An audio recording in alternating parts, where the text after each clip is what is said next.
Wicked. Here we are with Joel Tiger DeRoss. How are you, brother? I'm good, man. How are you? I'm really good, man. It's Mm. it's been a nice 3 months. It's been nice being back in Melbourne, being black in Melbourne. Yeah, you feeling better? I'm feeling much better. Yes, had a bit of bronchitis there before. First time I've ever had bronchitis, so I was a little bit worried there for a little bit, but yeah, sorted it out. Alive and kicking. You're sounding a lot better. Yeah. Your voice is a lot more. It's there. Yeah. So, want to quickly just give us a quick rundown on what you've been up to over this past, say decade or so, then to get to where you are now. Yeah. Well, a little bit of background is I've been in the music and events industry for about 15 years, and during that period, I decided that there needed to be some healthy events. You could call me a casualty of the music industry. You get to a certain point and it's very hard to escape drugs and alcohol and all the unhealthy components of that career path. And I really felt that there needed to be more healthy festivals, healthy events, and I wanted to do that sort of thing for a living.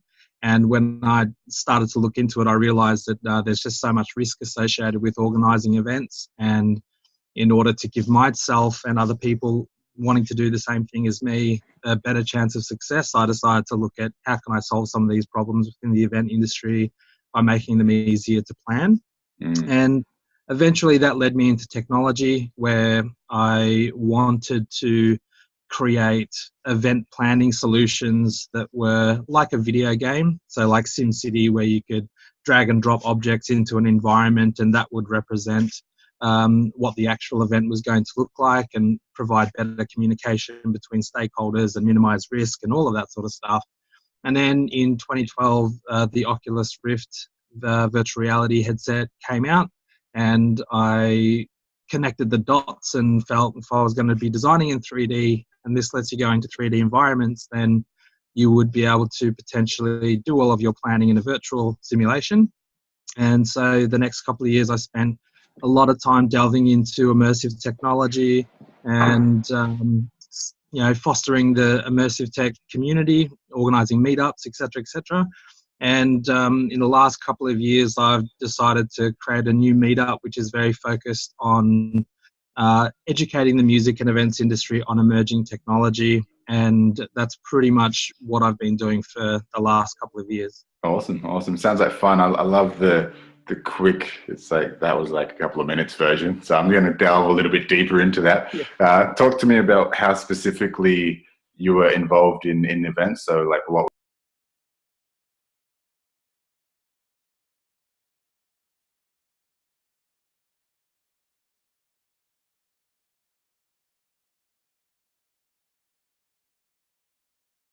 Participating a lot in outdoor events, otherwise known as DOOFs. And sounds exactly like one of my tracks, actually. So yeah, after a while, it was mainly when I was running the top floor of a nightclub, doing a psytrance night, and I was doing that every Friday, playing gigs every Saturday, and which nightclub? What's that? Which nightclub? It was most recently called 3D nightclub, but before that it was CBD nightclub. 3D is that that's not Bubble, is it? No, it's on McKillop Street.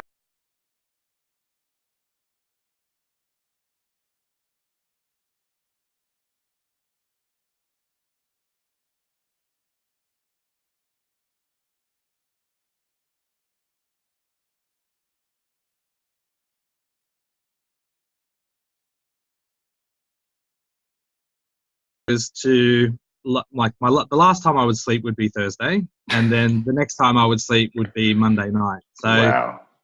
About half the week I wasn't sleeping at all, and obviously you need assistance with being able to do that. And caffeine is quite you get tolerant to caffeine pretty quickly. Yeah, well, it was actually more like cocaine, ice, ecstasy, lots of alcohol, acid, pretty much everything that you can think of that was So all the done in uppers, copious all amounts the stimulants and the uppers. over the course of a weekend. And for about a year of doing that, I really felt my body start to really talk to me. And I was feeling like, for example, like my body would just convulse involuntarily, just whenever in my stomach, under my legs in particular. There started to be some numbness in certain parts of my legs. It felt like there were ants crawling under my skin constantly with a slight like electric charge going through my body. No doubt, no doubt. Yeah, and so I really started to feel like I was getting to the end of being able to sustain that lifestyle. And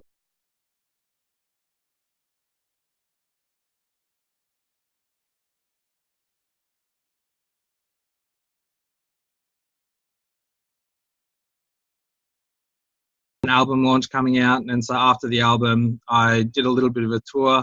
I came back to Melbourne and I collapsed in the kitchen while I was making some noodles, unable to move my legs. I crawled back into bed and just sort of laid there for a couple of hours until I had the strength to sort of get up. And then I went to see doctors, and nobody could tell me what was wrong with me for months. I was just seeing different doctors, and then you were straight up with them. You told them what your lifestyle was. Yeah. You told them. Yeah. And then they finally sent me to a neurologist, and they got some different types of tests and told me that I had a muscle enzyme deficiency, which basically meant the nutrients that my muscles needed to regenerate wasn't happening, and they were just continuously deteriorating to the point where they just had no energy left. They weren't able to actually draw the nutrients that you feed, the little nutrients that you were giving them.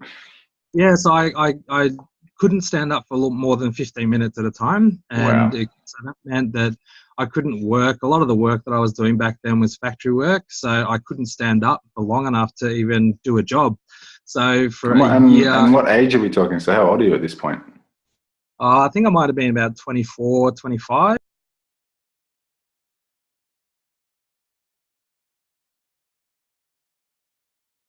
Deficiency. I was like, oh, okay, well, is there some medicine that you need to give me? And he just basically said, well, sleep well and eat well. That's all you can do. And so I did my best to recover from that. And during that sort of, towards the end of that year, I decided that, I really need to, take a break from all of this. And I moved to Cairns to be with a girl, and she had 3 kids. So that was a bit of a wake up call then, like and I imagine that some people can heed that, the body doing all sorts of stuff, but they might go harder or ignore it. But so what was the kind of mindset around you actually going to see a doctor and actually doing something about it and taking yourself to Cairns and making these decisions? What was the self-talk like around that? Was it friends and family going and you started to listen to them finally, or?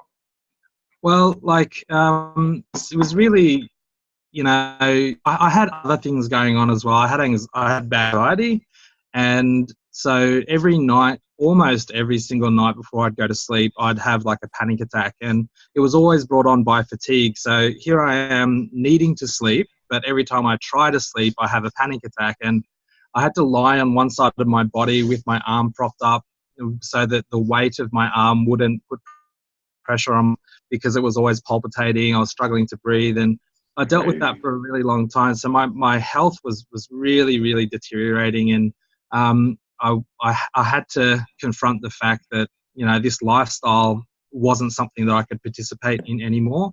And so I just, I met a girl during that time. I think I can do this, family thing. Like, she had 3 kids and decided to move to Cairns and just try and be a normal person for a little while. You got the instant family, boom. Just had water, that was it, and so that was a really, really massive, insight into what it's like to actually have a family, and the responsibilities and the challenges, and it was a fantastic experience. But during that time, I overcompensated for the lack of drugs that I wasn't on anymore with alcohol. So that old chestnut. Yeah, so I got to the point, where I was on 4 to 6 bottles of champagne a day, and Bottles. yes, bottles. And so I went What, like the $2.99 or like the $99? Like, what are we talking? Passion Pop. Yeah, the $2.99. Amazing, amazing. Yeah. So it was the only way For to. anybody who doesn't know what Passion Pop is, it's the $2.99 variety. Yeah. So it was the only thing. And I full of wouldn't be able sugar, to full afford of sugar anything. too, right? Yeah. Mm. And so after I got really, really bad on that, to the point where every morning I was coughing up blood pretty much. I was actually working at Bunnings, and I had to go on my first break. I had to go and get a bottle, drink that in my 15 minutes, and then on lunch drink two. Then on my last break drink another one, and that was me all throughout the day. And The pressures of if I'm family drunk, life, huh? yeah, and even still, like I could still drink, go home and cook dinner, hang out with the kids, and hang out with my missus, and I Functional wasn't. alcoholism. Yeah, and that was manageable for probably about a year and a half, and then Wow. it just got really bad, and Your poor body. So your um, body started talking to you again, huh? yeah, it did, particularly when I was just passing out on my lunch break. I wouldn't return for 3 hours, and I'd have to come up with some crazy excuse, and that was happening quite often. And eventually, Wow. eventually I lost that job, and so I didn't have that same amount of money to feed that habit, and it was just really, really challenging, borrowing money or stealing money from, like my missus or even the kids, like it was really, really bad.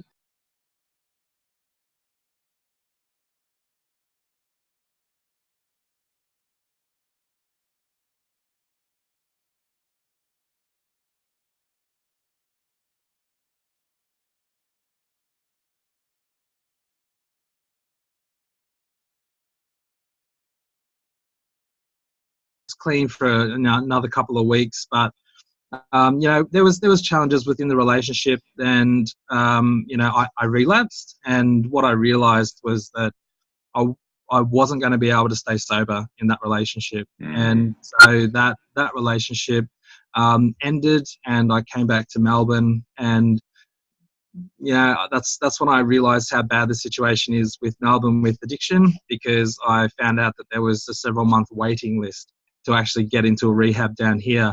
Wow. So that was really a difficult scenario, because when you get to that sort of point, you can't wait a couple of months, to get treatment, to get health. And so I just sort of dealt with it for a little bit, went on a really big drug bender while I was here, and it was actually while I was at a friend's place, and we're all taking drugs at a friend.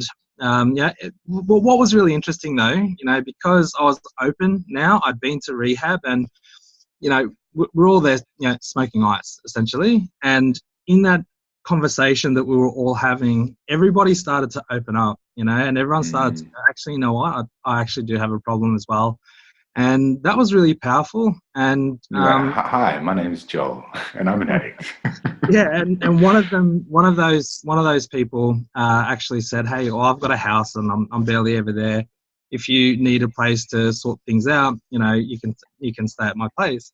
And so a window opened up. I had about 2 weeks of a holiday from work, Christmas holidays, and I took her up on that offer, and I stayed there for 2 weeks. And the thing that was different about this time is that I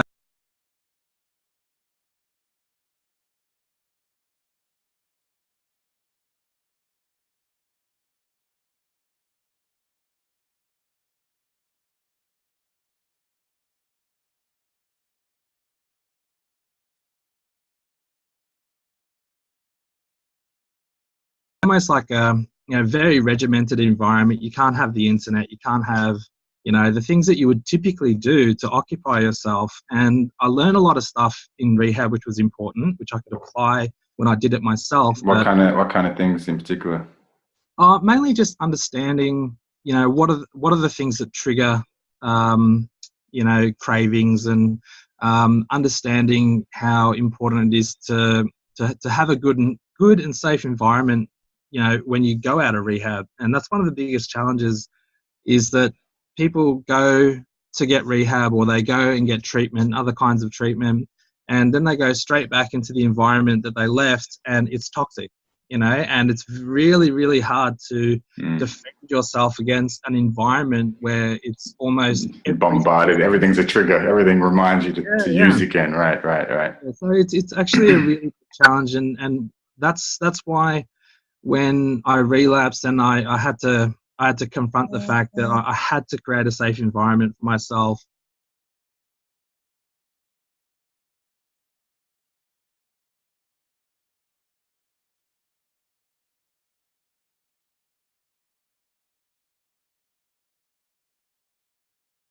You know, the healthier lifestyle. And so it was 2 weeks at this place, and I, you know, felt amazing, and I knew that I needed to allow myself 3 months to really rinse out. like I was over it.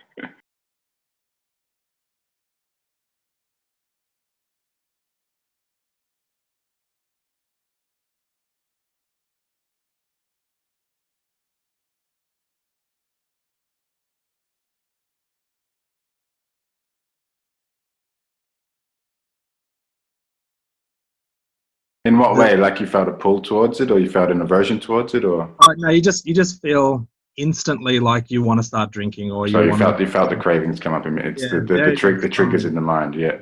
Yeah, and so having my dad be able to drive me past these places meant that I could feel that craving and, you know, really you know, do it in a safe way where we just drive past that place, feel that craving, and then it's over. And the more that we did that over time, the less those cravings were. Because you got a new association. You've got the vision of the thing triggers the craving, but now we do something else. We drive past it and don't. Yeah. So cool. over time, amazing. I felt safe to go back out in public when I could go to those places and they didn't bother me anymore. Amazing. And what was the, you know, really biggest epiphany for me is that I've always been this visionary guy, you know, always had solutions, always had ideas, and I tried to implement a lot of that stuff while I was in the industry, but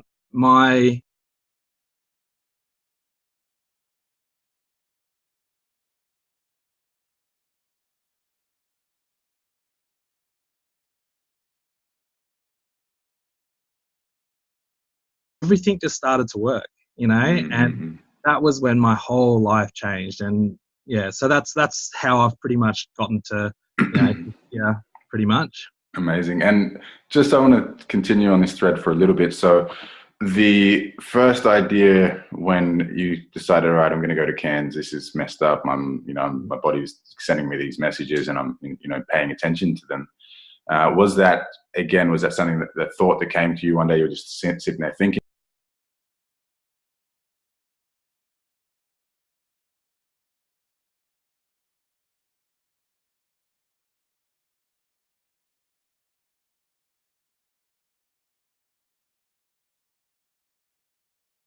That I had issues. No one was really, you know, it wasn't until I actually got done for drink driving when people started to say, my second offence, drink driving, when people said that, you know, oh, you should go to AA, or you should do something to sort it out. And I think one of the things that really stuck with me was that second time I got done for drink driving. Like, I just left that club that I was running, was completely smashed, like just so bad. And I I'd driven you know, all the way home from the city to Mitcham, and I actually passed out on train tracks at Nunawading, and I actually woke to people like banging on the door, and I sort of woke up and continued to drive. I drove up smashed into a tree and popped the tire, and I didn't realise, but I was back on Maroondah Highway.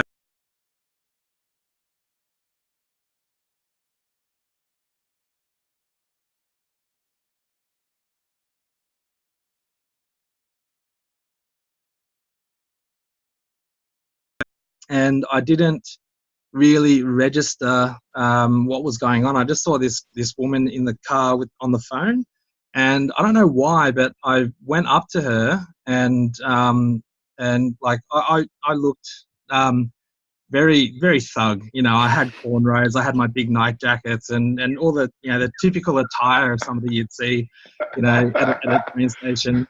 And I just sat in her passenger seat, you know, and I don't know why, but she said, "Oh, I'm on the phone to the police. You know, I've been following you. I was concerned about you." And then, you know, we had a bit of a conversation. She said, "Look, you know, my younger brother was actually killed by a drink driver," and and that really, really, really sunk in. And that's one of the, I think, one of the major moments that really went, yeah, I could have killed somebody, you know, and that's something that I just don't want on my consciousness. And so after that, you know, it was kind of like that decision. I hadn't met this girl yet, but when I did, and she was living in Cairns, that became like, you know, yeah, I've got to go and just get away from all of this for a while. Bit of a I catalyst, huh? I ended up writing a song about that particular experience, and One of your best songs to date? I wouldn't say it's my best, but it's definitely got a lot of potential. It's called The Promise, and it was basically that, you know, I promised after that to be a role model. To be a good boy. Amazing. I'm glad I asked you that question, man. That's epic. And then the next thought that was occurring to me was, what was the support like? What did you find that when you did decide to go, yep, I'm going to sort this out? What was your family, friends, and also you said there was a big wait list and stuff. Was that surprising, or like the support that you received up in Cairns in rehab? What was the support like once you did decide, yes, I'm actually going to sort this out? Yeah, it was really good in Cairns.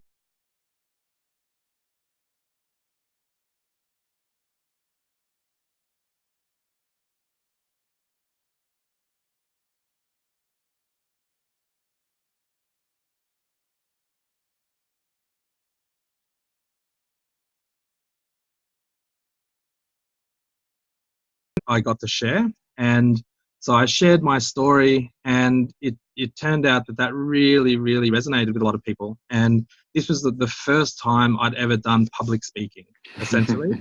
And I realized that there's actual healing properties with my story, and the more I shared, the more I loved helping people through my experience. And I knew that I was in a pretty good position, that that I wasn't like most other people, in the sense that all they've really got going for them is to just try and you know, beat the addiction, but then they go back to work, and they don't really think there's more to life than just doing the 9 to 5 or just having the family. And when I was able to share about, you know, the big visions that I had about, you know, changing industry and making the world a better place and all of that stuff, I could see that it, you know, it gave people a bit more awareness about what was possible in life. So, and that's one of those things that I think is really important about, you know, beating addiction, or just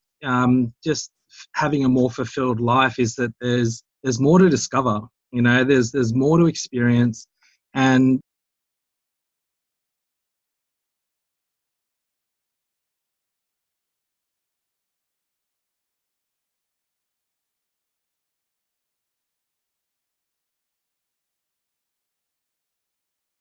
the fact that, hey, you may have some creativity inside you that you've never experienced, or, you know, it was really, really valuable. And so when I came back to Melbourne, I wanted to keep doing that, and I discovered Toastmasters, and that, you know, learned to do public speaking.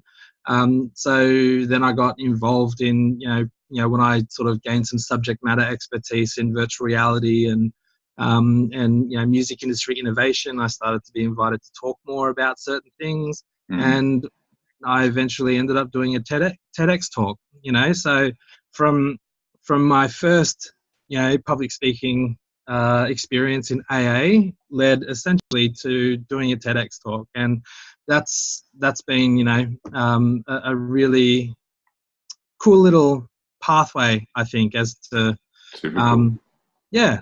Super cool. It's turning the challenge or the crisis into blessing. Something that is super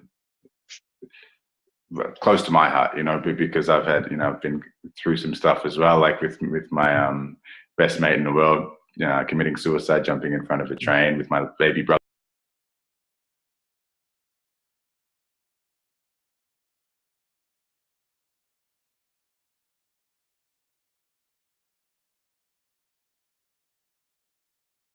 Exactly the same thing. It was like, cool. How can I can see the blessing in this. How, you know, what opportunity is in this crisis, and how can I shift that around? And it's beautiful and inspiring to see real life examples of when people do that, because it touches people like, oh, I've got shit going on. The world is there is a lot of shit going on in them personally, in individuals' lives, but on a mass scale as well. But it's like, what's the opportunity? What's the blessing in it?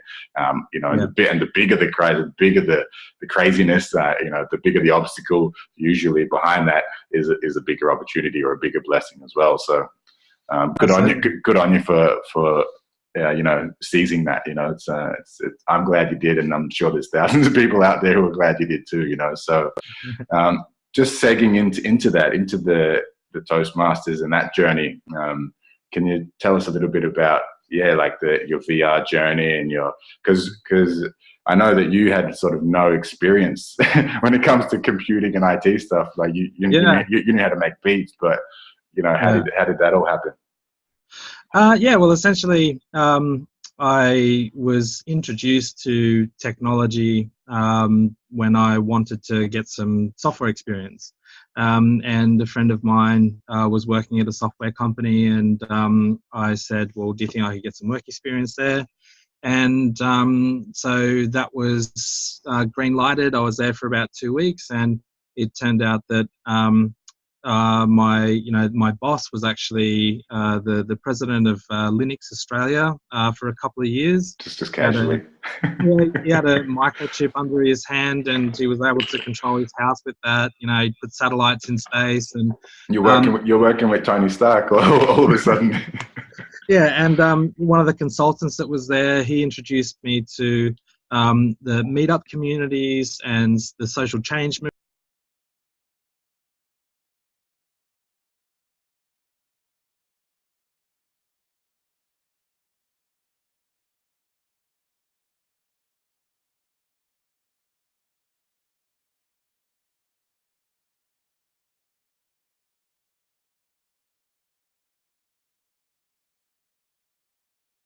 And what was your concept of technology before you even got into it, and then how did it shift specifically? Yeah, so the extent of my technology understanding was with digital music distribution, because that's all I knew.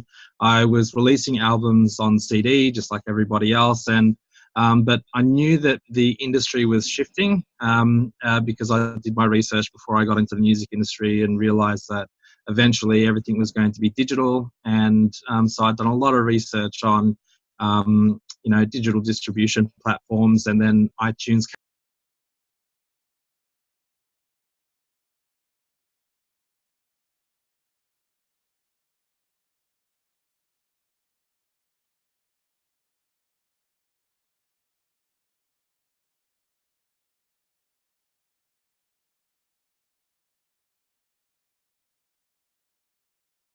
Infrastructure that needed to exist, and that's where when I got that job, there was a lot of dots that just connected, and I realized how important it was to actually have community and a space where you could create and you could learn, and meetups were so important for that. And meetups and co-working spaces, like those things changed my life, because when I had all these ideas in the music industry, my pool of human resources was the music industry, and we were all on drugs.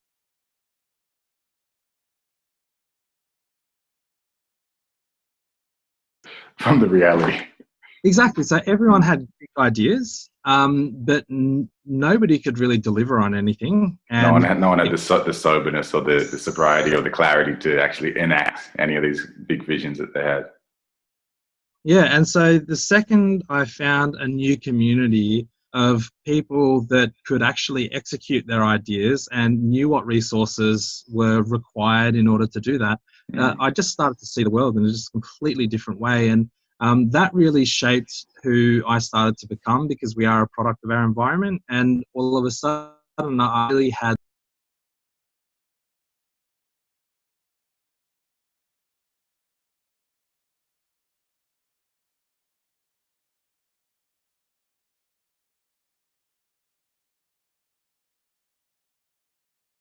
my the things that I really started to get into was I mean, because when you get into virtual reality, it's a Pandora's box, like you start going down a few threads or a few pathways, and you're constantly seeing its application in so many different examples.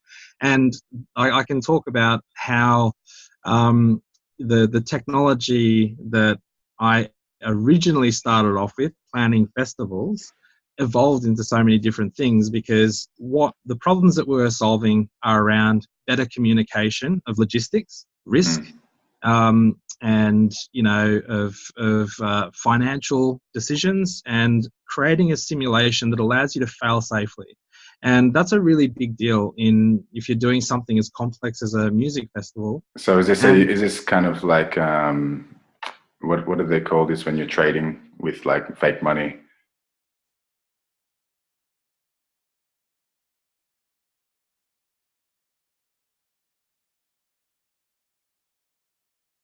And you jump in the stock markets, but it's not real money, so you can play around first before, so you're not losing real dollars. You can practice before you actually.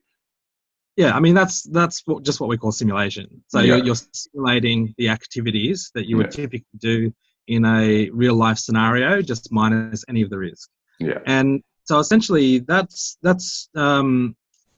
where my focus was, on how to minimize as much risk as possible and allow people to fail as many times as they need to arrive at the best scenarios that they can actually deploy into the real world.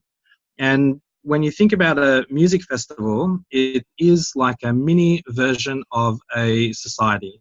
You have infrastructure and utilities that need to be installed, like waste management, shelter for thousands of people, food, entertainment. You've got a little economy there. You've got different subcultures or cultures represented, all in this compact micro society that had to be assembled and then packed down. So there's a lot of complexity in that. And when I started to look at that as kind of like a proxy for urban development, I really started to see that there's no difference to setting up a festival than there is to setting up a refugee camp. And I really started to explore that, and wanted to look at opportunities where that application could actually work in the humanitarian sector.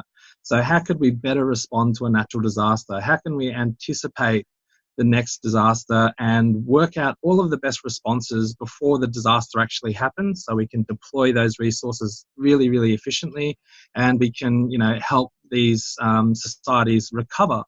And the humanitarian sort of side of the business caught the attention of Startup Smart, which is an entrepreneurial news platform.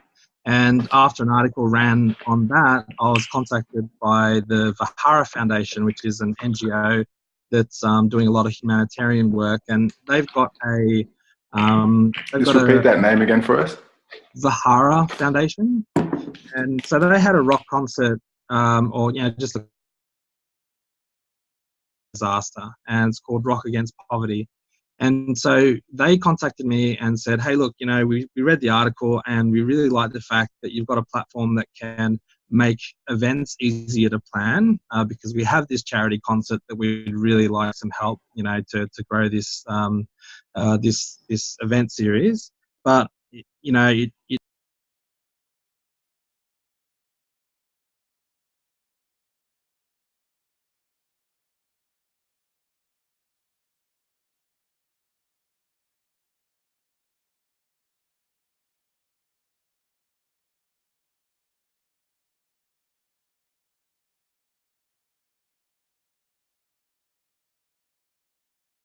that Amazing. has been massively eye-opening in terms of how technology can actually improve society, because natural disasters between 2003 to 2013 cost the global economy $1.5 trillion, took the Crazy. lives of 1 million people, and impacted 2 billion people. So in the decade to follow, there's only 7% of the money raised through charities is actually spent on disaster mitigation. And so these countries that are rebuilding their infrastructure, they're rebuilding it as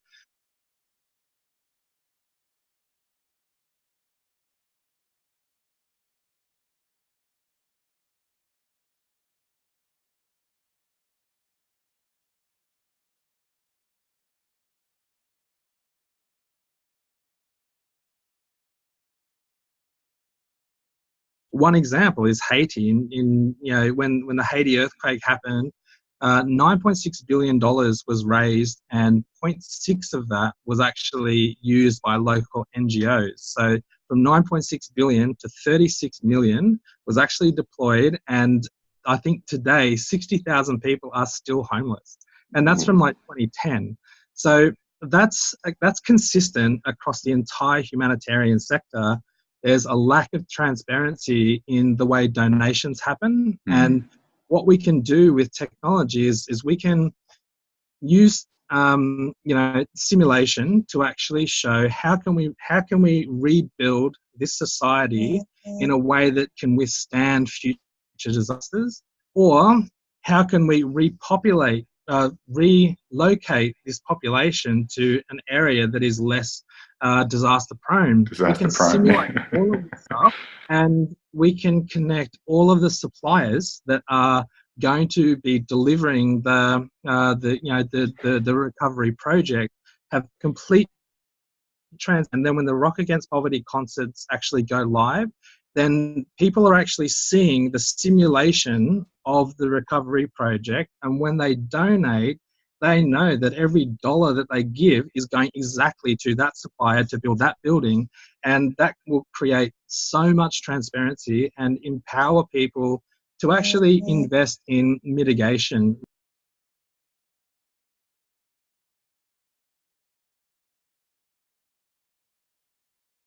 How charity has worked is they use pictures that generate this emotional connection to that, and we give our money, and then we feel like we've done our good deed, and we've got no idea about what happens to that money afterwards. And it's so if you break it down, have you broken down the numbers, like from your $1, what percentage of, or say $100, what percentage of that goes to like pockets of the NGO and the actual whatever you're supporting? Have you done these kind of ran these numbers? We haven't done it on so it's a little bit hard to say, because just the humanitarian sector in general has a lot of issues with regards to how money is managed, and there's quite a lot of complexity and really entrenched malpractice within that ecosystem. And what we're doing is focusing on projects that actually have a budget, rather than just donate to this disaster. Because we can simulate the projects first, and we can know all of the suppliers, we set a budget. So one country might have, a $500 million recovery budget, and everything about that project is transparent. But you might have several other countries that might only need, $1 million or, 50 million. So really, what our job is to, over the next year, look at the different projects that we actually need to do and budget for them. And we've set the target of $1 billion annually, and compared to other charity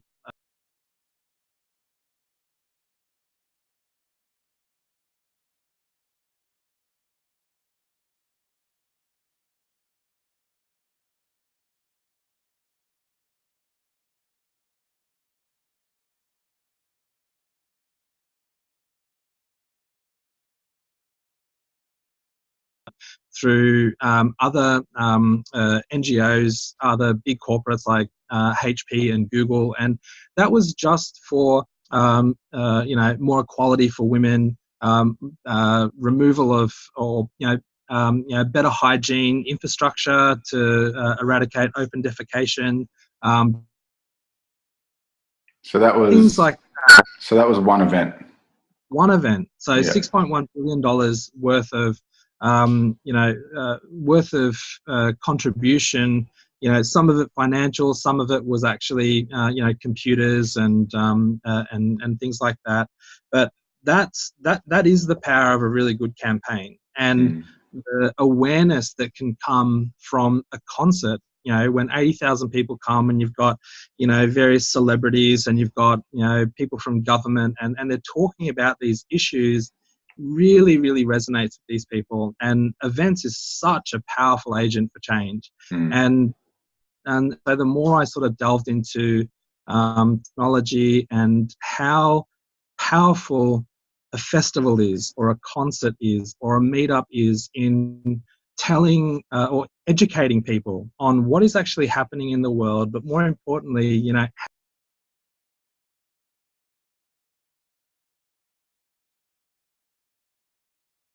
a really big something that's really continuously inspired me, going to events and going to meetups and conferences, and seeing that we can actually make change. Do you use?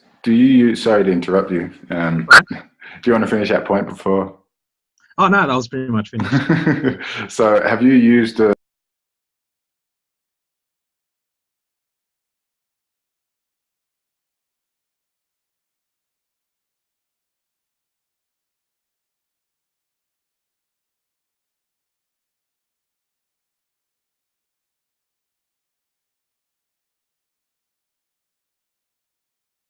Understanding where virtual reality fits into the equation and testing that. So we've developed various pieces of content to figure out, this is how it fits, this is how it works, and we've been able to show various stakeholders, the interface that we've done. So we've got a working prototype, and that it's really about getting the right people involved in co-creating the technology.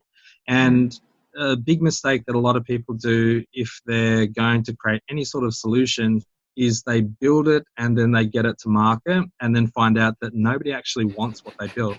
And so the right thing to do is come up with, really understand the problem, prototype some solutions and show it to the people that are actually going to use it before you've written any code, before you've done any nice graphics. You are just going through the functionality and finding ways in which you can test that in the real world. And so that's involved me getting involved with a lot of festivals, like Maitreya Festival, which was cancelled last year. A lot of the R&D came from that festival, as well as Stereosonics, Soundwave, and a couple of Frontier Touring events, and really understanding the logistics that's going on behind the scenes and the challenges that they're having. And that has informed the platform features and interface that we have currently. And then we were able to show organizations like IAG Insurance and be able to validate the fact that if we can visualize risk, would that impact how much insurance costs? Or could there be new insurance products created as a result of being able to see the risk much more clearly? And can we fast track the permit application process? And so all of this testing and validation had to be done first. And now we're at the stage where we're about to deploy. So we've got a conference that's coming up on the 1st of September. That's when we're actually going to use the platform in a capacity called archiving. So we have something called event archiving, which is essentially where the event is modeled in 3D. And it becomes a way for all of the stakeholders involved in the planning to be able to see exactly what's going to happen. Once that planning phase is over, that becomes a marketing tool. So people can actually get a taste of the event and experience that. And then after the event, then that content becomes like a time capsule, which means all the photos and videos and content all lives inside that experience forever. And that's what we'll be doing for this conference on the 1st of September. And we've also done it for Pleasure Garden, which is a festival that happened in Katani Gardens in St Kilda in December last year. And we'll be doing we'll be polishing up that experience as well as Woodstock. So we created, we recreated all of Woodstock, and that'll be showcased on the 1st of September. And then from there, we'll be looking at working with a bunch of different festivals to help them plan 2018 events using the platform. So we're about to start Amazing.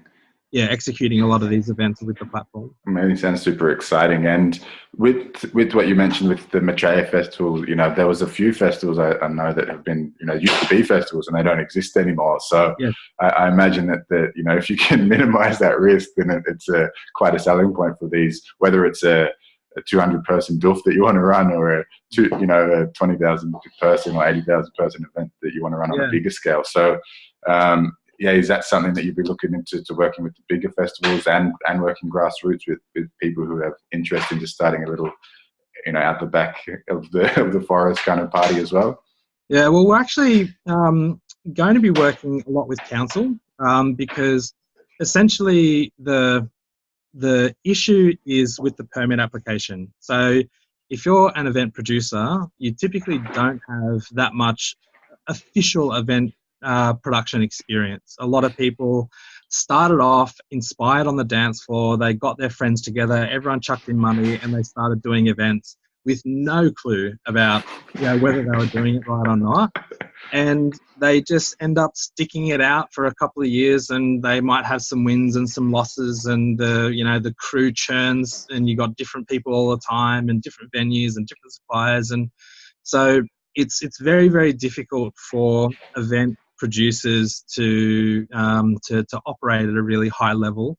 And when they're submitting their permit,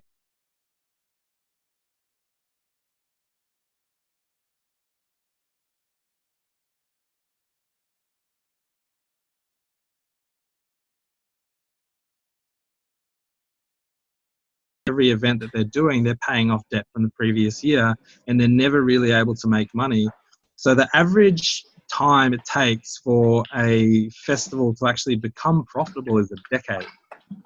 So, and when what a festival is really looking for is they're looking for a long-term permit, 3 years, 5 years, because then they can build permanent infrastructure on the site, and that makes things a lot easier. And usually it just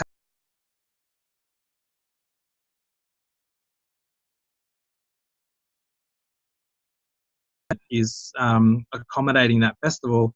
They're desperate for the money that these festivals bring, and the council ends up being sort of between a rock and a hard place, because what ends up happening is it might be 6 months or it might be 12 months worth of working on the event plans, and because it's done by professionals, there's so many problems with the documentation that it constantly has to be, revised.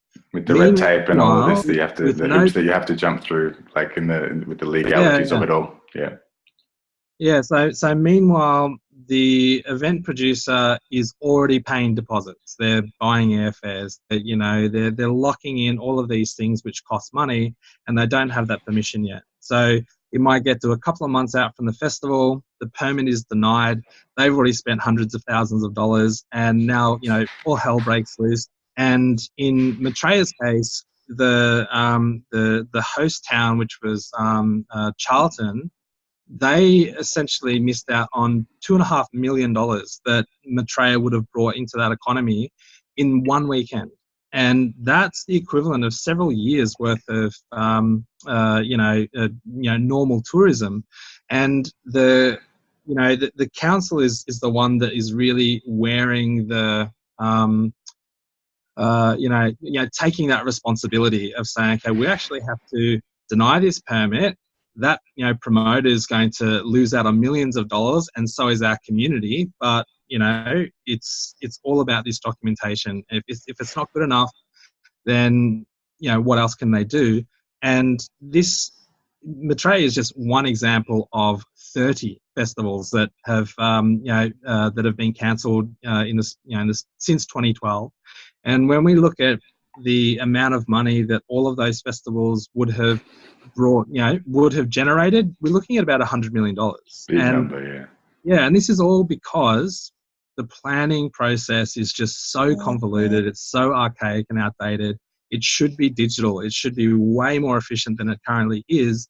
And the unfortunate thing is that promoters not necessarily, they don't have the bandwidth to think about how to innovate their production or operations. Their biggest concern is, can we sell enough tickets to break even? And the councils are also, they've got other stuff going on. They're not necessarily out there looking at how to improve that process. It really has to be served up on a platter, and that's why this is where you come in. Yeah, it takes a lot of R&D to figure out. There's an entire ecosystem of people and businesses and stakeholders that are all intersecting at this one thing, which is the festival. And at at so many points between those relationships, there's a breakdown of communication. There's inexperienced people, in positions that they really shouldn't be in. And there's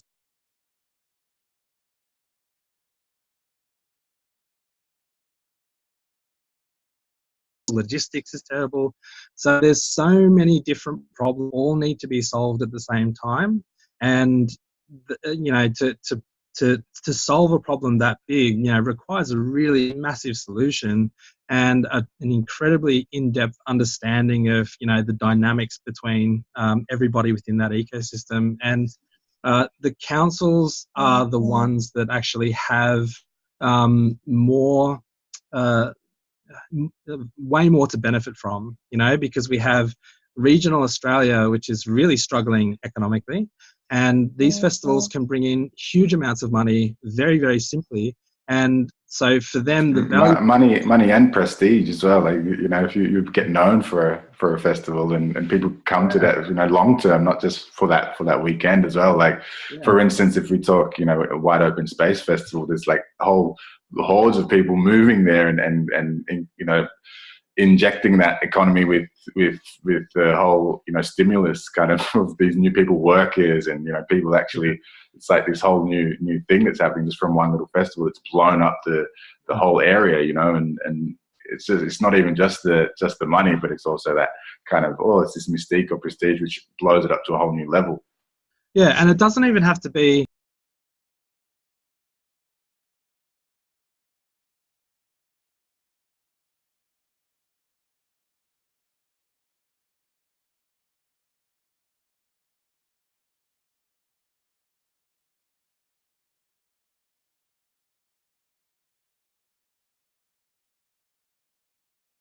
most popular events. And often, it might be an external event producer that is doing a cultural festival, and they've depended on that council for funding. And when the festival grows, it gets more popular, and then they need more money, and the council doesn't necessarily have that money to keep shelling out. And this is where the archive comes into it, because when we do a event archive and we preserve a moment in time that allows a global audience to tap into that experience and pay to maybe 99 cents or $1 to either purchase certain experiences or maybe digital content, then all of a sudden a free event which lots of people to the physical is able to generate revenue from a global audience who they could be. But the thing is that they can essentially generate a passive revenue stream forever, because whatever happened at that event, that moment in time, is unique. And so every time you run another event, you're adding another event archive to your portfolio. So it has a compounding effect. So if you're a festival that runs over 10 years, and then you end up with 10 archived events. And you never know what value you're actually going to capture at one of those events. And there was a good example at Pleasure Garden where, what was his name? I keep forgetting his name, but there's a really awesome hip hop artist, or not necessarily hip hop, but like sort of hip hop breaks, and he does a lot of beatboxing. Is it Dub and sort of Effects? loops. Dub Effects, that's it. So shout outs to Dub Effects. Big ups, man. So he proposed to his girlfriend, and like she says,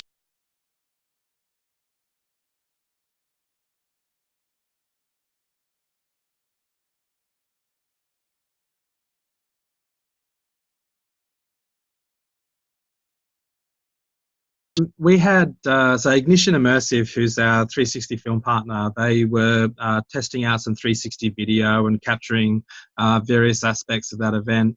And so he DubFX performed, and then at the end of his performance, his partner came up, big belly, and he proposed. And had that been archived and that moment captured in time, then that child, when it reaches 18 years old, could essentially put on a VR headset, travel back in time to the moment his dad proposed, or her dad, her, the child's parents there had that moment. And that's a really, really powerful experience. And the fans of DubFX, and that's something that they might want to relive over and over and say, hey, I was there, when this happened, and see it as if they were there. Like, when you're using VR, you're actually having a physiological response. So you can have that moment. That's amazing, actually. Like for sporting events and things as well. Like I was there when Conor McGregor knocked out Mayweather. You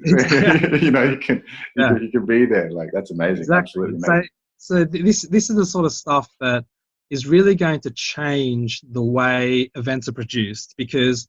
And I'll give you another example from Woodstock, because we created that content to communicate the commercial value of an archived event. Because for the 460,000 people that went to Woodstock, there was about 500,000 people that were stuck in traffic, because every road into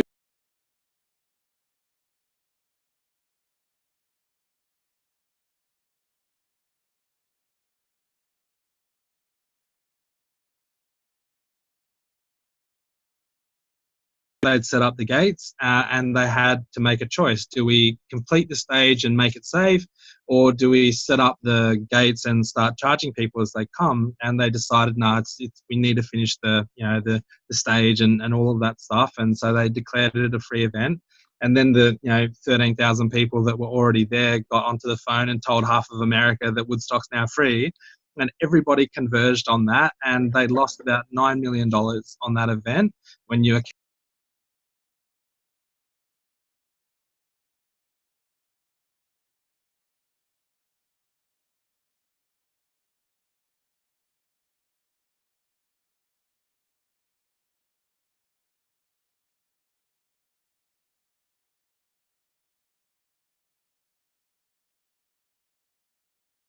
billions of dollars by now.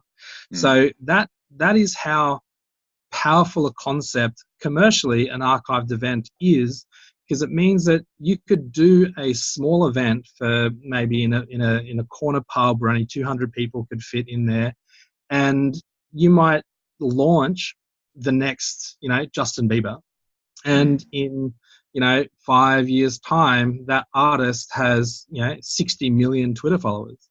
And if that archive exists of when they before they were famous, then when they actually do have a fan base, they can direct them to this experience and say, go experience the time before I was anybody. This is my first show. There was like 200 people, and all of a sudden you might have tens of millions of people converge on this content and pay $99 for that experience. And there's just something so powerful in the concept of not having to worry about breaking even on the day, that you can potentially make your money back, 10 times over a year later, 2 years later. And the way in which we produce events is going to be different, because it's not just about who you can fit into the venue and who's going to draw a crowd on the day. It's about how can we make this moment in time as historically significant to the people that were there or to other people around. And that's really going to make events far more, experiential, and create this sense of lingering energy that is something that you'll always just want to continue to repeat or re-experience, and even share with your grandkids, and stick them in a VR headset, send them back 20 years in time to when music was actually cool. Amazing. And I imagine that, like you were mentioning before around, festivals being a kind of smaller version, a microcosmic version of the macrocosm of societies, or like you said, a refugee camp, or with all the infrastructure, that this technology would be useful for those councils that are running events for themselves. So is that something that you see happening as well, or is that an angle that you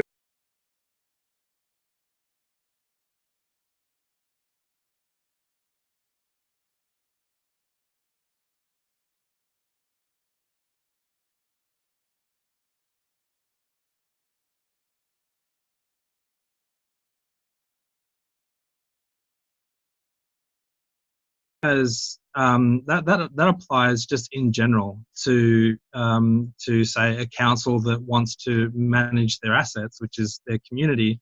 And so what we're looking at doing is essentially evaluating the state emergency management framework, and looking at how we can actually fit in or add value to that framework. Are there any gaps in what exists already that we can fill? And there's definitely, from the conversations that we've had with various agencies and departments, there's definitely a need for the ability to simulate and train in a simulated environment for disaster scenarios. And because it's really all about being able to visualize a infrastructure and 3D objects, and and how you actually build and execute these things, that absolutely applies into urban development. And where we're seeing a really good opportunity is to really develop this capability locally, like test it in Victoria, with festivals, knowing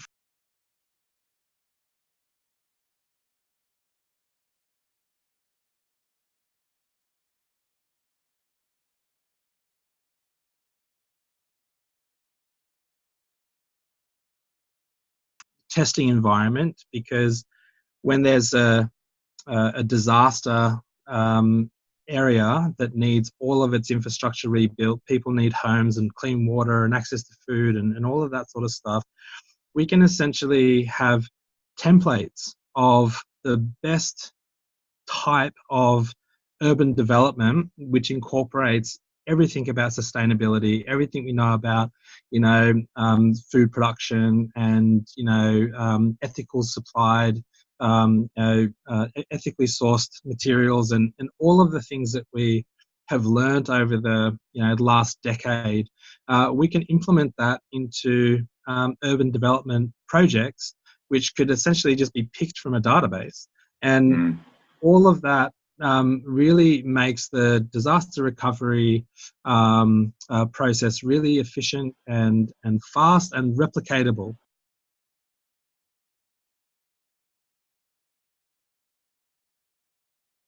a better, stronger, more formidable version of what was there before, and a more sustainable and progressive and forward thinking?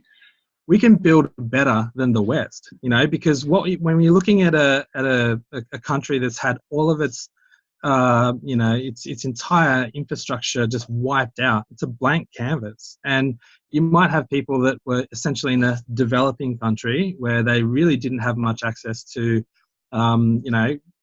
even basic human needs, when we rebuild, we can actually rebuild so advanced and so efficiently and so much more affordably, taking into consideration, say, the next 50 years. And we can essentially create more opportunity in these places than we have in Australia, because any Western country or any country that exists already, it's locked into its infrastructure, and it's very difficult to try new things. There's a lot of red tape, a lot of bureaucracy, a lot of politics. But in these places, completely blank canvas. I'm already thinking about the technology we can use to send a typhoon through these cities. Yeah, so it really is, so what our trajectory is once we start to develop a lot of this capability for urban developments in disaster areas, we can essentially propose that for new urban developments that are part of the Smart Cities initiative, where there's enough space to build an entire city from scratch. And China does it, and Africa's doing it. Like wherever there's a lot of space, there's opportunity to build something really, really amazing. And what are some of the exciting technologies that are out there that people might not know about? Like I've heard of 3D printing houses and these types of things. What is exciting you about the urban development? Or in general, it could be AR, could be VR. Like, what's some of the cool and exciting stuff for you? For me, like it's artificial intelligence. There's a group in Europe. It's called Future ICT, and this is a network of supercomputers that is crunching in real time all of the socioeconomic and environmental data of Europe. And there's a big issue with how quickly we can access data. Typically what happens is you get a consultancy to write you a massive report. You might spend tens of millions of dollars on all of these reports, and then you're submitted a document, and by the time you actually have passed it through Parliament and are able to implement something, if at all, it's already out of date. And so what we really need in order to advance as a society is we need to be able to access real-time information in a way that allows us to simulate future outcomes. And artificial intelligence simply means that if you have an outcome that says, or we want to, create this, a smart city, and there are probably, 100,000 permutations of how you can actually execute that, then artificial intelligence can run all of those simulations, and it can give you the 10 highest probability of success pathways to getting the best result. And when you have all of this number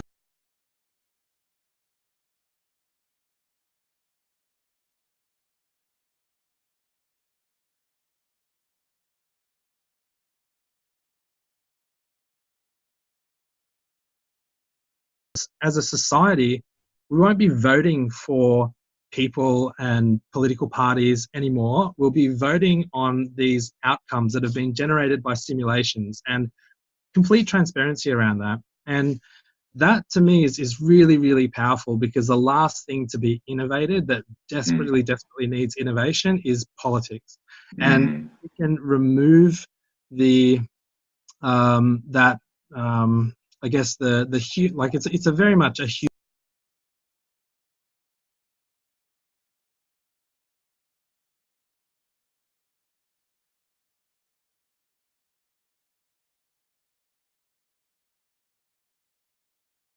on the ability for humans to manage our societies, that it's laughable that we are still using the political system in its current form. And there are lots of there are lots of technologies that are emerging in the political space that is actually going to disrupt how politics works.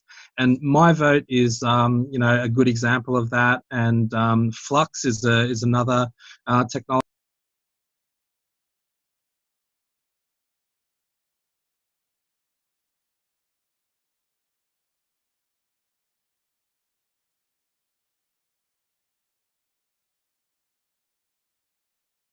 available to you, and you as a member of the public, you have an app, and each one of those options gives you all of the information that you need to know about each one of those options. And it essentially allows you to vote on, which outcome is the one that aligns most with you. Now, that's probably about as far as I can go, because that's what what I'm pretty confident on how it works. But essentially,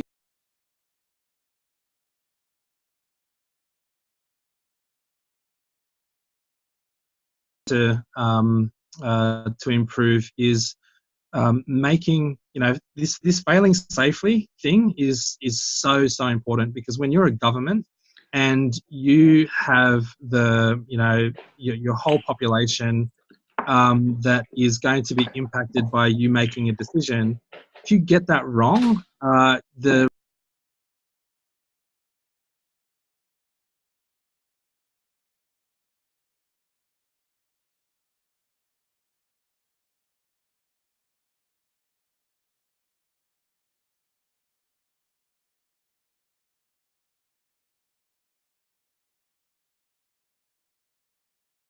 of these, potential, crashes and such, because we run the simulation, right? We need the best of the best. So transferring that into actual real world, bigger picture, more global level, decisions and positions as well makes a lot of sense, doesn't it?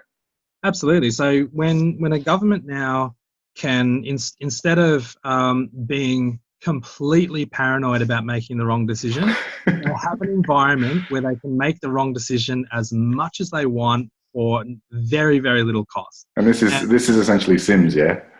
Yeah, very much. Yeah. So this has been, a lot of people don't understand. So a lot of activists or people who demand change, who want change really rapidly, the system just doesn't operate like that. Like it's not, there's no on-off switch for where we are as a society. There needs to be transitional strategies out of where we are into a future state that we have designed. So it's not a matter of just switching off where we are and just expecting something to be different. It's we have to be able to project and clearly identify what the future we want is. And we need to, as a society, vote on that future. And once we can decide on that future, then we can use simulation to figure out every single possible pathway to getting that really requires incredible amounts of data to be to be utilized and processed and simulated, and we just don't have good data infrastructure. Data today is actually really messy, so we have to think about, as we're bringing new innovation into into the market, we have to be thinking about, how clean is this data? Like, how well can we use it in a way that allows us to tell the future, essentially? And that's what Future ICT is over in Europe. And, when you've got access to all of that information and you can essentially project into the future certain outcomes, it's the closest thing to a crystal ball that exists. And that's something that we really need. We need really clear visions of the future, and we need to be able to test every pathway there in a way that allows us to fail as many times as we need to. And only when we have figured out the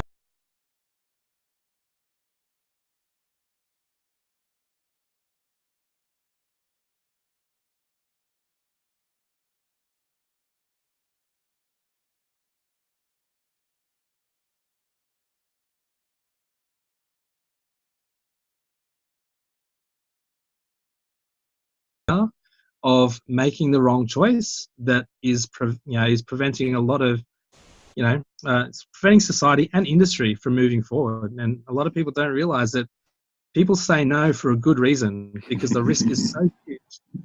And in order to move forward, we have to be able to fail. We have to be able to take really big risks. But in the real world, it's not as easy as that. We can't just be risk takers. We need a completely separate environment where all of the physical risk is non-existent and we can play in this simulated space. Yeah, and I imagine that some of the people who are working in roles, whether it's activists or whether it's people in government, people in working in politics, people making these decisions, I imagine that they would jump at the opportunity to eliminate and mitigate the paranoia. And if they had a system that allowed them to do what you're saying, that they would be like, yes, please give me that, so that I don't, there's probably an amount of stress and anxiety related to making some of these decisions, so is there, I know you're running some conferences and things, is this the kind of people that you're going to be talking to? Are there any particular people that you want to invite or to bring in on these projects that you're working on? Yeah, well, essentially, we've really been looking at government, councils, and various departments within the government, like Department of Economic Development, and looking at the trying to identify the right stakeholders and partners that we can pilot certain projects with. And the thing that is a really great opportunity for people who are decision makers, the ones that are responsible for a community and a large population, is that a lot of them got into politics because they felt that was where you make change, or that's where that's where you can contribute to society, Make a difference. And then you sort of get into politics, and it just does not work anything like that. And it's really, I consider it to be quite unfair that government gets a really bad rap, but it's a pre-existing model that is desperate for something to make it more efficient and prehistoric. Yeah, and so the way that we've really approached it is identifying that the people in government, they're not the enemy. Like, a lot of people are there with the best intentions, just like everybody else, and they're desperate for ways to improve their processes. And by acknowledging the fact that there are people there that want to make change, and making that easy for them, really it really accelerates the ability for communities and governments and various stakeholders to actually work together. And the fact that we can have a platform that, say, a festival producer, the supplier ecosystem, the council, the volunteers, can all exist and work and collaborate on the same platform, all using the same tools and features, means that we suddenly have this level playing field. And we can, and that's really important. So when we start working with festivals and stimulating regional economies through events-based tourism and creating jobs and all that sort of stuff, we can essentially extrapolate the insights that we get from working on festivals and apply that to a whole state.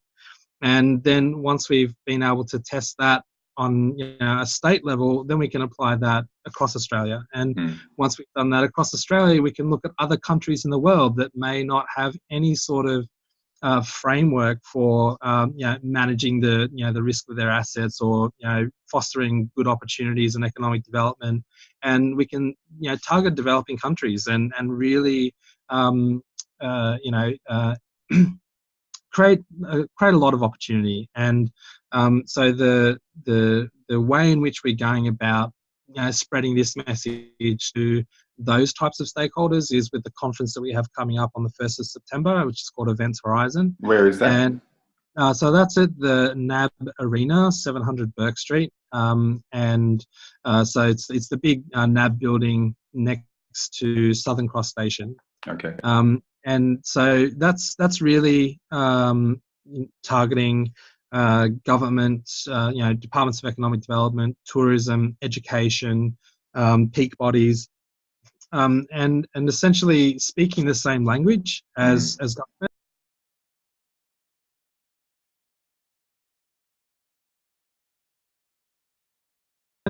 In piloting a lot of these various projects and assisting us with research, because there's so much research that needs to be done. Any sort of change, at that level requires an incredible amount of research, and there's lots of partners and stakeholders that we need involved in that, and really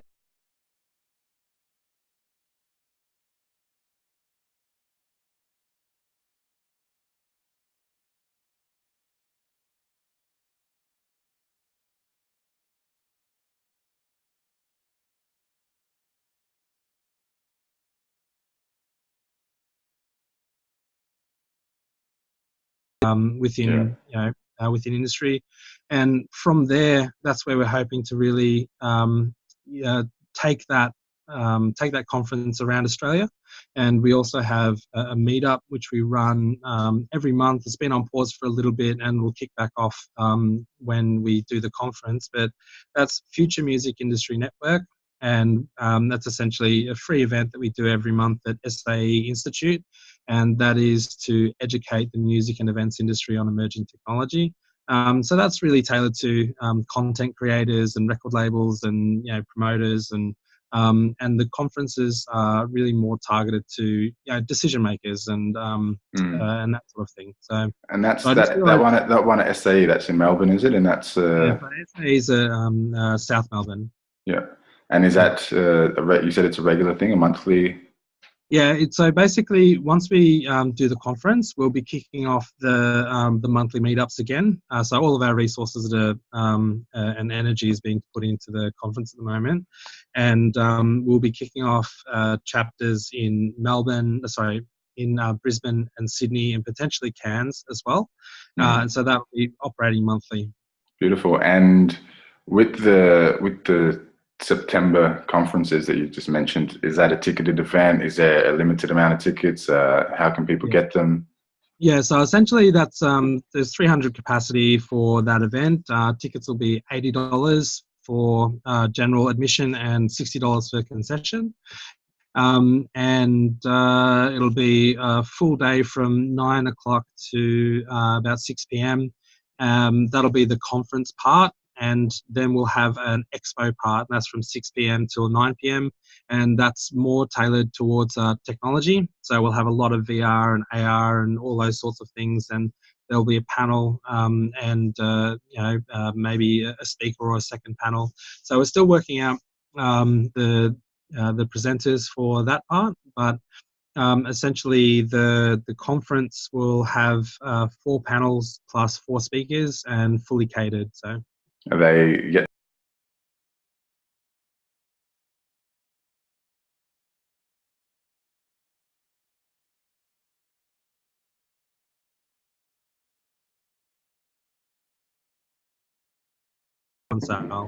Amazing, awesome. And is there anyone you would want to get on board? Like I've asked you this question before, but painting the ideal scene going forward, is there anyone who you'd love to have on board or love to speak to get this message, to get this ideas out to a larger audience? Or is there anyone you'd love to connect with? Well, I totally forgot that you were going to ask that question. So I really should have put more thought into that one. But really, I think that I think definitely some media partners, like people that are actually covering stories about things in the humanitarian sector or just things in technology, and just being able to get a bit more awareness about the work that we're doing through various media channels. And like as like the Telegraph or like Vice or podcast, like more social media podcasts. If LeBron James finds this and tweets it, or like, what are we talking? Yeah, like, I mean, I don't know the names of a lot of these things, but Vice is actually a pretty good one. Like things, channels like that, and like ones that cover sort of music and technology. I think those are a really good fit, but unfortunately, I just can't think of the names. Awesome. Well, shout out to anyone who knows anyone who would be interested in this sort of stuff. Get a hold of Joel, and how do people get a hold of you?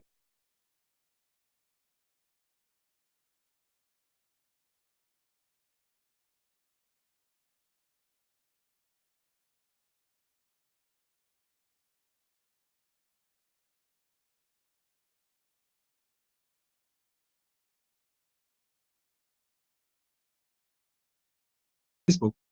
Amazing. And what's your random question, just to switch gears totally? What is the music that you're feeling at the moment? Who's the producers or the bands or the music that's coming through that you can recommend and that you really love? Oh, it's hard to pick one at the moment, but like, because I produce psychedelic trance, so I'm listening a lot to, just a lot of really great psytrance at the moment. And I think that who I'm really enjoying at the moment is Bliss, because there's, he uses a lot of guitar. And yeah, that's about the only name that's coming to mind on that spontaneous question. And where do we find your music as well? On SoundCloud, so soundcloud.com/Seismix, which is SYZMIX. Yeah. And we've got an album coming out in September. So, yeah. Amazing, amazing. Is there any last little bits you want to leave? I always ask this question for my guests: is there a last kind of transmission you want to leave, a question you want to ask, just a little piece of just a little bit of that Salt Bay that you want to sprinkle on the end of this episode right now? Ah, man. I don't know. Like, I think that one thing that I guess has always been, I don't know, man. Like, I think that people should really look more into social innovation. Like, something that I guess kind of bugs me a little bit about social media is that we're really echoing a lot of negative news, like things that really, pretty much every problem that the world has, a solution already exists. And we're not giving those things a voice, and we're not researching them when we encounter something that upsets us. We see something that we're upset about and we share